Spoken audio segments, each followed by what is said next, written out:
নমস্কার, আমি সুপর্ণা। আজ আমি আপনাদের শোনাব আশাপূর্ণা দেবীর লেখা ত্রাণকর্তা। চলুন শুরু করা যাক। মানুষের প্রতি বিশ্বাস রাখতে চেষ্টা কর দেবু। জগতে সবাই সত্যিই অসৎ নয়, হয়তো পরিবেশের চাপে। সত্যব্রত তার স্বভাবগত ভারী আর খাদে নামা গলায় বললেন, আমি বলছি ছেলেটা জাত অপরাধী। পরিবেশের চাপেই। সত্যব্রতর গলার স্বর যেমন গম্ভীর, পুত্র দেবব্রতের গলার স্বর তেমনই হালকা আর চওড়া। দেবব্রত অনেকটাই তার মার মতো। মায়ে ছেলে দুজনেই সত্যব্রতকে মিনমিনে এবং ভাববিলাসী বলে অভিহিত করে থাকে। অতএব এখন বাপের এই মানসিকতার আশাবাদী বাক্যটি দেবব্রতর কাছে অমৃতং বাল্যভাষ্যঙ্গের মতোই মনে হলো এবং নিজস্ব স্বাভাবিক চড়া গলাকে আরও একটু চড়িয়ে বলে উঠল দেবব্রত, আপনার ওই সত্যযুগ মার্কা মহৎ চিন্তা টিন্তা এ যুগে অচল বাবা।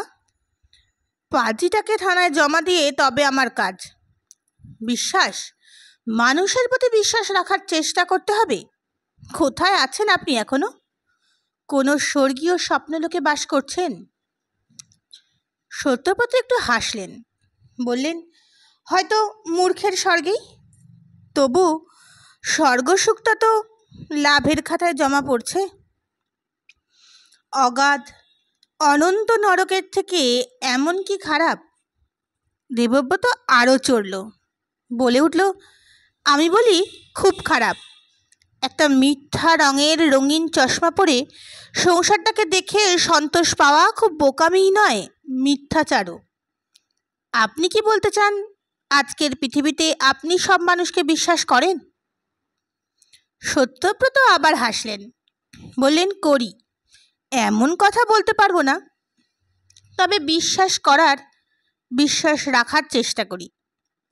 অবশ্য আজকের কেসে চেষ্টা করে নয়, আমি সত্যিই বিশ্বাস করছি ছেলেটা জাত অপরাধী নয়। দেবব্রতর গলার স্বর ব্যঙ্গের আভাস ফুটে উঠল। দেবব্রতর ঠোঁটের কোণাটা একটু কুঁচকে গেল। দেবব্রত বলে উঠল, যদিও ছেলেটা পাকা চোরদের মতোই রেনু ওয়াটার পাইপ বেয়ে ছাতে উঠে বাড়ির মধ্যে এসে ঢুকেছে, আহা সে তো দেখাই যাচ্ছে, কিন্তু কথাটা কি হচ্ছে সেটা আর বলে উঠতে পারলেন না সত্যব্রত।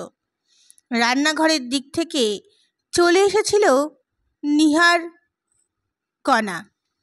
পিতাপুত্রের বাক্যলাপের কিছুটা তার কানে ঢুকেছে, তাই এই রঙ্গমঞ্চের আবির্ভাব। নিহারকণার হাতে একটি ভিজে গামছা, সেটাকে ঝাড়তেই চলে এসেছেন এবং সেটাকে অহেতুকি ঝাড়তে বলে ওঠেন, কি কথা হচ্ছে রে দেবু? ওই লক্ষ্মী ছাড়া ছোড়াটাকে পুলিশে না দিয়ে ছেড়ে দিতে হবে? দেবব্রত ব্যঙ্গ আর ক্ষোভের গলায় বলে উঠল, ছেড়ে দিতে হলেও তো ছিল ভালো, ওকে বাড়িতে রাখতে হবে, মহৎ ব্যবহারের দ্বারা ওকে সংশোধন করা হবে। নিহারকণা চেঁচিয়ে বলে ওঠেন, তাই তুই শুনবি? লোকটার মাথাটা যে একেবারে খারাপ হয়ে গেছে তা টের পাচ্ছিস না? রাখ ওর কথা। এই দণ্ডে মিচকেটাকে থানায় জমা দিয়ে আয়। কে বলতে পারে ওর সূত্র ধরেই একটা বড় গ্যাং ধরা পড়ে যাবে কিনা। নে, চা খেয়ে বেরিয়ে পড় সন্তোষকে নিয়ে। হাতের বাঁধন খোলার আগে একবার দেখে নিস পকেটে ছুরি ফুরি আছে কিনা। সত্যব্রত চমকে উঠে বললেন, হাত পা বেঁধে রাখা হয়েছে নাকি? নিহারকণা জোর গলায় বললেন, তা হবে না, হাত খোলা থাকলে কিনা কি করতে পারে ঠিক আছে। সত্যব্রতর খাদে নামা গলা থেকে একটা কথা উঠেল, ঘরের দরজার বাইরে থেকে তালা দেওয়া হয়েছিল কিনা? তা তো ছিল। বলি, তালা খোলার মাত্র যদি ছড়ি ফুড়ি নিয়ে ঝাঁপিয়ে পড়ে, সাপকে বিশ্বাস করতে আছে? দেবু যা, বৌমা চা নিয়ে বসে আছে, খেয়ে নিয়েই ওই পাপটাকে বিদায় করে আয়। নিহারকণা যত সহজে বলতে পারলেন লোকটার মাথা খারাপ হয়ে গেছে, ওর কথা ছাড়। দেবব্রত অবশ্য তত সহজে সে সিদ্ধান্ত নিতে পারছে না। স্ত্রী যত সহজে দাপুটে কথা বলতে পারে, পুত্র তা পারে না। কারণ একজনের হতমান্য হলেও অপমান নেই, অপরজনের এতটুকু এদিক ওদিকেই অপমান, বিশেষ করে বিবাহিত পুত্রের। তাই দেবব্রত মায়ের এই জোরালো নির্দেশের পরও বাঁকা গলায় বলল, বাড়ির কর্তার হুকুম না পেলে তো আর যাওয়া সম্ভব নয়, বলে চলে গেল। বোধহয় চা নিয়ে অপেক্ষা তার উদ্দেশ্যে। ব্যাপারটা জটিল। গতকাল রাত্রিরে প্রায় মাঝরাত্রিরেই এক ঘুম থেকে উঠে নিহারকণার মনে হলো জানলা দিয়ে যেন আসন্ন বৃষ্টির মতো জলো জলো হাওয়া আসছে। এটি মনে হওয়ার সঙ্গে সঙ্গেই হঠাৎ মনে পড়ে গেল কাল সন্ধেবেলা কুলের আচারের থালাটা ঘরে তোলা হয়নি। বুকের ওপর দিয়ে বৃষ্টি বয়ে গেল। কুলের আচার যে কুলাঙ্গার হয়ে উঠবে তাতে সন্দেহ নাস্তি। ত্যাজ্যা করা ছাড়া উপায় থাকবে না। মনে হতেই নিহারকণা আলস্য ত্যাগ করে সেই রাত দুপুরেই মরতে মরতে ছাদে উঠেছিলেন।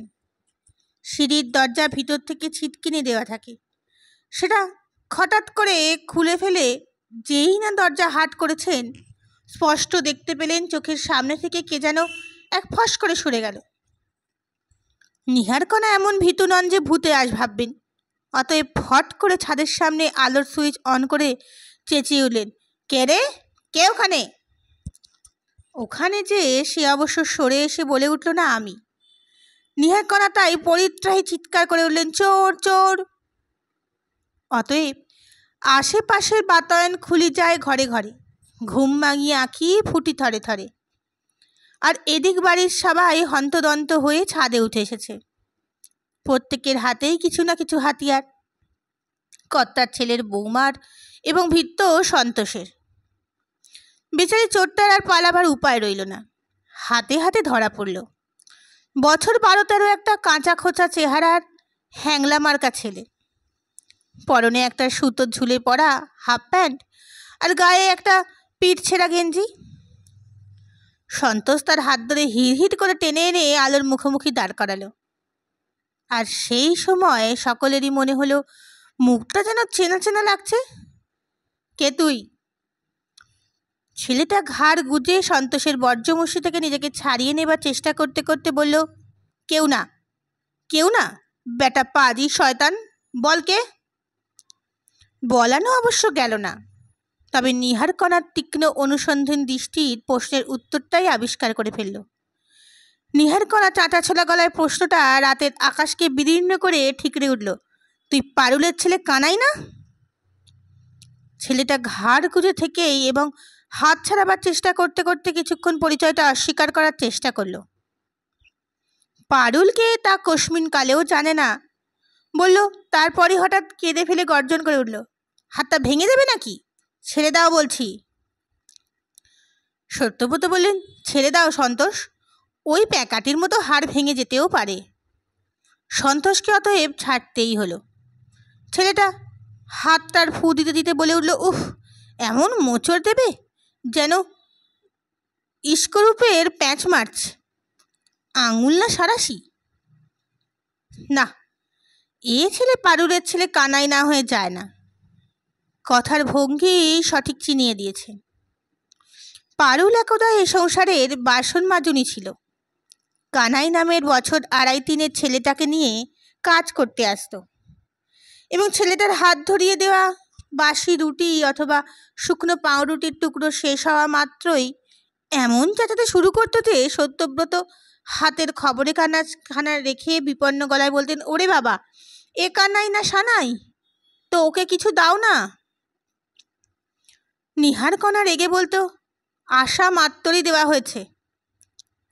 তবু আবার দিতেনও 4টি মুড়ি মুড়কি, কি 2খানা মিয়ানো বিস্কুট।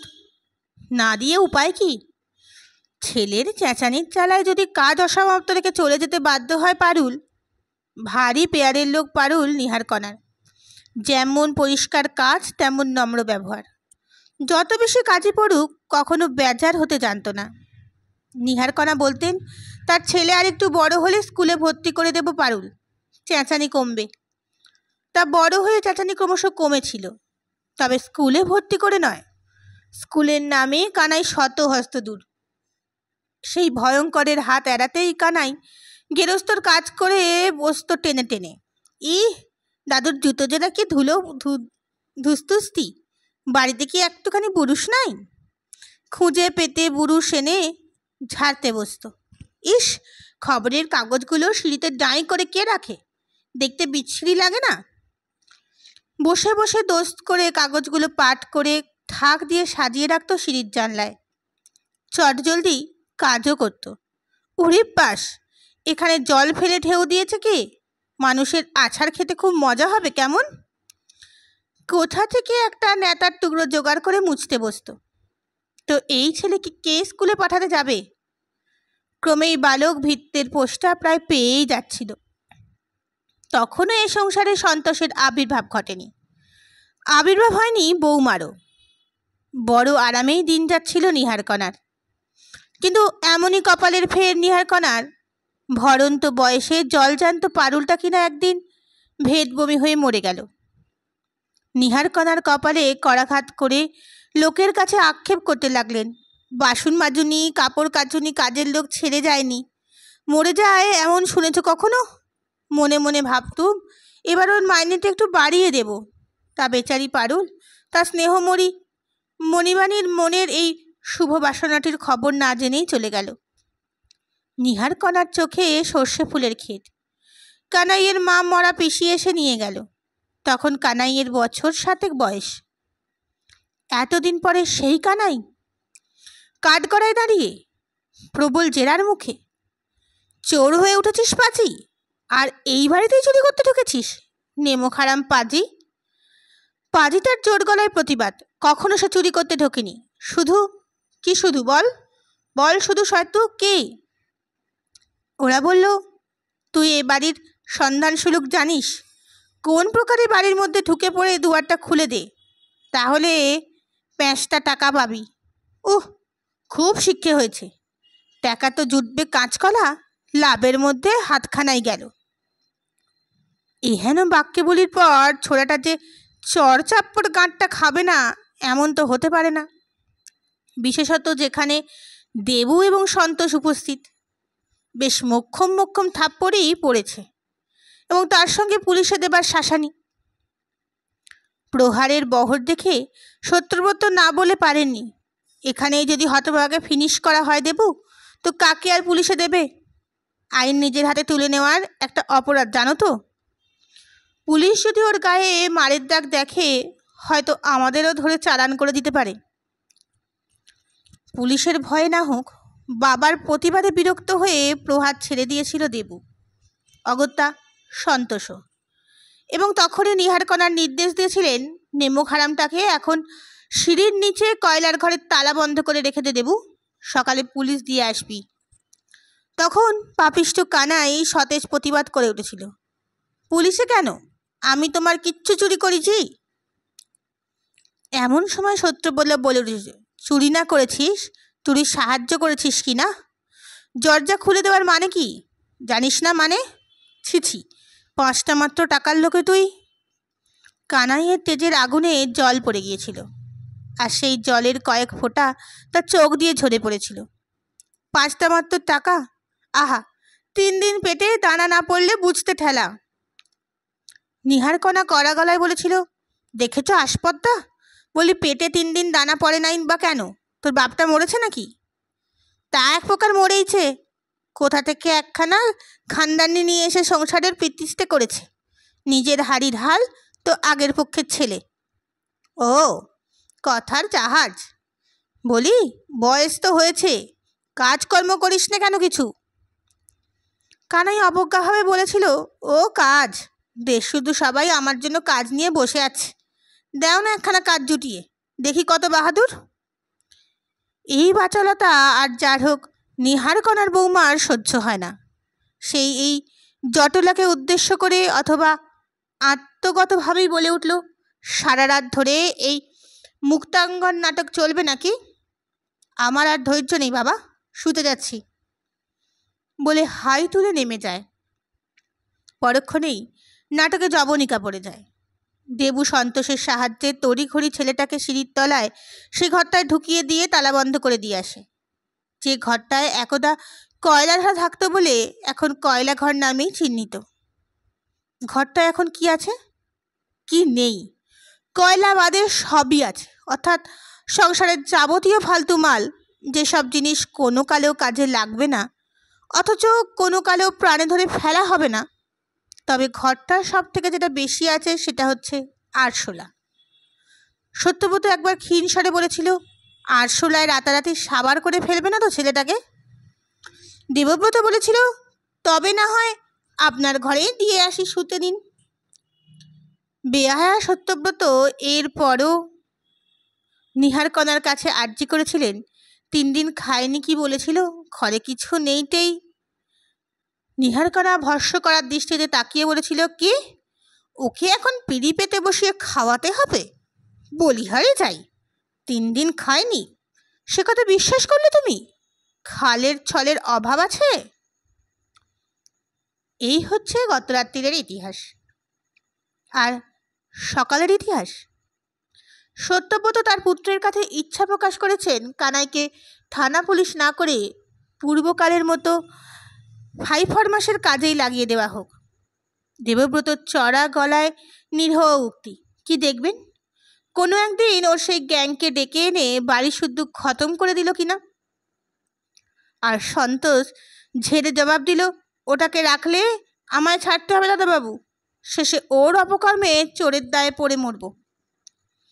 তথাপি হাড়বিহীন সত্যব্রত বলে উঠলেন, মানুষের প্রতি বিশ্বাস রাখতে চেষ্টা করো দেবু, জগতে সবাই সত্যিই অসৎ নয়, পরিবেশের চাপেই হয়তো। আরও বলেছেন, আমি বলছি ছেলেটা জাত অপরাধী নয়, ওকে একটা চান্স দিয়েই দেখাই যাক না, হয়তো একটা জীবন সূত্রে উদ্ধার হয়ে যেতে পারে। নিহারকণা অবশ্য একটা পাগলের প্রলাপ বলেই উড়িয়ে দিলেন, কিন্তু দেবু ঘোষণা করে গেল বাড়ির কর্তার হুকুম না পেলে তার দ্বারা কিচ্ছু সম্ভব নয়। কিন্তু কেউ ভাবেনি এহেন মোক্ষম সময়ে সত্যব্রত এমন একটা দুঃসাহসিক কথা বলে বসবেন। কিন্তু বললেন, একটু হেসে বললেন, বাড়ির কর্তা, এই বদনামের দায়ভারটা যখন বইতেই হচ্ছে তখন একবার না হয় সেই ভারের কিছুটা উসুল হোক। অর্থাৎ তার মানে কানাই এই বাড়িতেই থাকুক। ও, কিন্তু এরপর যদি তেমন কোনো ঝামেলায় পড়তে হয় তোমাদের, তো চোর গুন্ডার সহায়ক বলে আমাকেও তোর সঙ্গে থানায় চালান দিও। নিহারকণা অনুভব করলেন হঠাৎ ইস্পাতের দরজার সামনে এসে দাঁড়িয়ে পড়তে হয়েছে তাকে। অতএব আর কিছু বলার নেই, একমাত্র দর্পহারির কাছে আপ্রাণ প্রার্থনা করা ছাড়া। কানাই রয়ে গেল। তাকে পড়াবার জন্য জোগাড় যন্ত্র করতে কিছু দিতে হলেও, এবং সকলের আগে তাকে পেট ভরে চা রুটি খাওয়ানো হলো। হাড় গিলে মুখটায় পরিতৃপ্তির ছাপটা হলো দেখবার মতো। পরাধিতা নিহারকণা দর্পহারিকে কাতর প্রার্থনা জানালেও সন্তোষকে নির্দেশ দিলেন, তুই একটু চোখে চোখে রাখবি। সন্তোষ উদাসীন গলায় বলল, আমি আর কি চোখে চোখে রাখবো, যা দেখছি ও তো বাবুর চোখের মনে হয়ে উঠবে। যা, কানাই কানাই রব চলছে। আর বললে বিশ্বাস হবে না, কানাই রীতিমতো অভিযোগের ভঙ্গিতে বলল, আমার খাবার সেই কলাই থালাটা নাই, ফেলে দেছ? কি কামড়াইতে ছিল সেই তোমার দিদিমা? নাও এখন আবার অন্য থালা খুঁজে মরো। একখানা ফাটা চটা কলাই থালা ওই তোমার কয়লার ঘরের মধ্যে রাখলেই হতো, শুধু শুধু কাজ বাড়া। এই হচ্ছে কানাইয়ের বাঘভঙ্গি। সত্যব্রত নামের এক আত্মস্থ পৌর ব্যক্তি কি ওর ওই বেপরোয়া বাচন ভঙ্গিতেই আকৃষ্ট হয়ে মরেছেন, নাকি এ তার একটা পরীক্ষা নিরীক্ষার উপাদান? তবু তাই বলে এত তাড়াতাড়ি পরীক্ষায় নেমে পড়াটা কি দুঃসাহস নয়? এখন তো নিহারকণা তার দর্পহারির ক্যাপাসিটি দেখে উল্লাসিত হচ্ছেন। ছেলের বউ আড়ালে হাসাহাসি করছে এবং সন্তোষ নামক পাজি ছেলেটা দাঁতে দাঁত বের করে বলছে, কচি শশা খেতে এখনও আপনাকে অনেক অপেক্ষা করতে হবে মেসোমশাই। আপনার সাধের নাতি গ্রামে গিয়ে শশা গাছ লাগাবে, জল সেচবে, গাছ বাড়িয়ে মাচা বাঁধবে, তারপর কচি কচি শশা এনে আপনাকে খাওয়াবে। হ্যাঁ, ব্যাপারটা ওই কচি শশা নিয়ে। 3-4 দিন না যেতে যেতেই সত্যব্রত কানাইকে ডেকে জিজ্ঞাসা করলেন, শশা চিনেছিস কানাই? কচি কি পাকা বুঝতে পারছিস? ওমা শোনো কথা। চিনব না আবার কেন? ফুলকচি হলে দুধের রং নখ ফোটালেই ভিজে যাবে, আর বুড়ো পাকা হলে। আচ্ছা আচ্ছা ঠিক আছে, বুঝেছি চিনেছিস। তো যাদবপুর বাজারটা চিনিস তো? শোনো কথা, ওখানেই বলে বলতে গেলে জম্মকম্ম। বেশ, দেরি করবি না তো? মরতে না, যাবো আর আসবো। দাও টাকা দাও। সত্যব্রত ওর উৎফুল্ল মুখের দিকে একবার তাকিয়ে দেখে একখানা 20 টাকার নোট এগিয়ে দিয়েছিলেন। কানাই একটু থমকে বলল, উড়ি পাস, এ যে অনেক টাকা। এত শশা কে খাবে দাদু? ধুর বোকা, সব টাকারই আনবি নাকি? 5 টাকার নিবি তো হিসেব মিলিয়ে বাকি টাকা ফেরত আনতে পারবি তো? কেন পারবো নি? শশা কিনে নিয়ে অগ্রে বাঁ হাতে 15টা টাকা দোকানের কাছ থেকে নিয়ে তবে ডান হাতে এই নোটটা ধরে দেব। দেখিস দোকানি তোকে ছেলে মানুষ পেয়ে ঠকাবে না তো? ইস, ঠকালেই হলো আর কি। ছুটে বেরিয়ে যাচ্ছিল, আবার ঘুরে দাঁড়ালো। দাদু, একটা শক্ত দেখে ঠোঙা দিতে পারবে?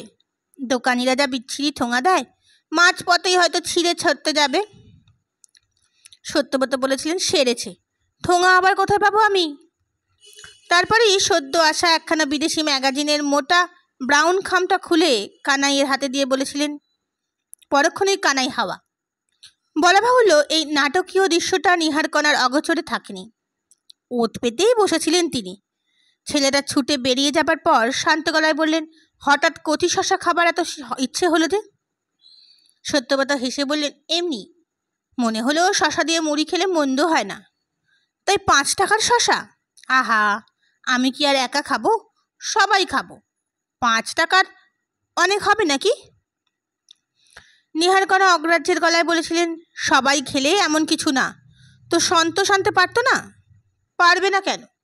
ভাবলাম ছেলেটাকে একটু তালিম দেওয়া তো দরকার। তা 5 টাকার নোট দিলেই না বুঝি? হাতের কাছে ছিল না। ভালো, দেখো এখন কানা কুজো 2টো শশা এনে খালি হাতে এসে না বলে দোকানির বাকি টাকা ফেরত দিলে না। সত্যব্রতর বুকটা যে একটু দমে যায়নি তা বলা যায় না।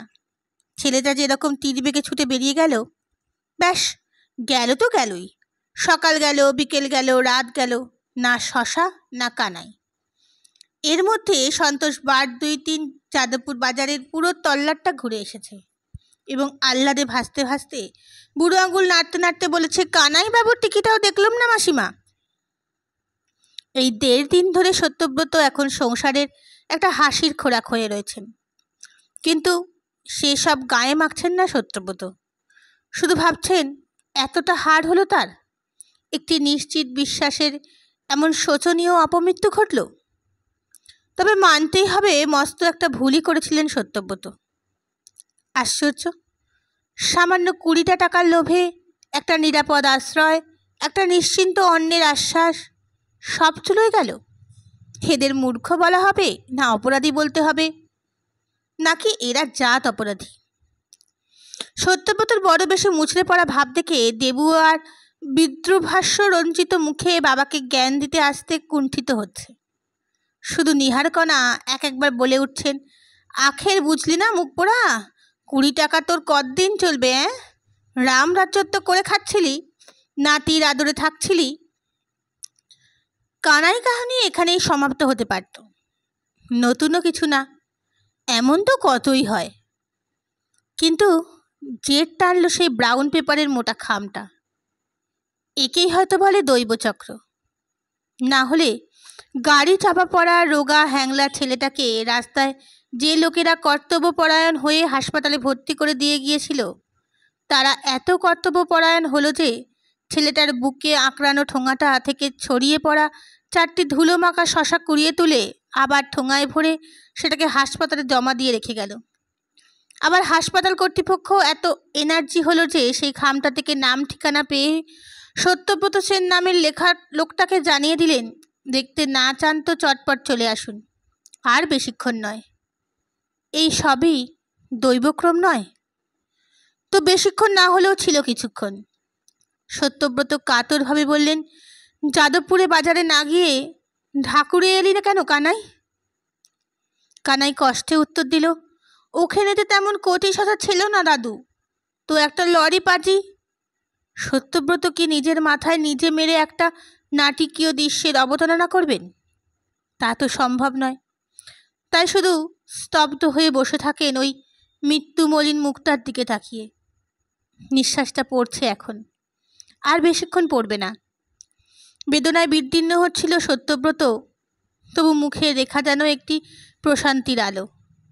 এ আলো বুঝি কৃতজ্ঞতার। ছেলেটার কাছেই হয়তো কৃতজ্ঞ হচ্ছিলেন সত্যব্রত, যে নিজে মরে সত্যব্রতর নামের মানুষটিকে বাঁচিয়ে দিয়ে গেল। পৃথিবীর প্রতি বিশ্বাস হারিয়ে ফেলা সত্যব্রত আরও কোথায় আশ্রয় পেতেন? হয়তো পেতেন না আশ্রয়। দিনে দিনে শুধু ক্রুদ্ধ, রুক্ষ আর তিক্ত হয়ে থাকতেন। আমার এই গল্প পাঠ যদি আপনাদের ভালো লেগে থাকে তাহলে লাইক করে দেবেন, শেয়ার করে দেবেন এবং অবশ্যই সাবস্ক্রাইব করে দেবেন। আপনাদের নতুন কি গল্প আমার কাছে শুনতে চান তাহলে আমাকে কমেন্ট করে জানাবেন। আমি চেষ্টা করব সেই গল্পটা আপনাদের সামনে তুলে ধরার। প্লিজ সাবস্ক্রাইব করে দেবেন। আজকের মতো নমস্কার। ভালো থাকবেন, সুস্থ থাকবেন।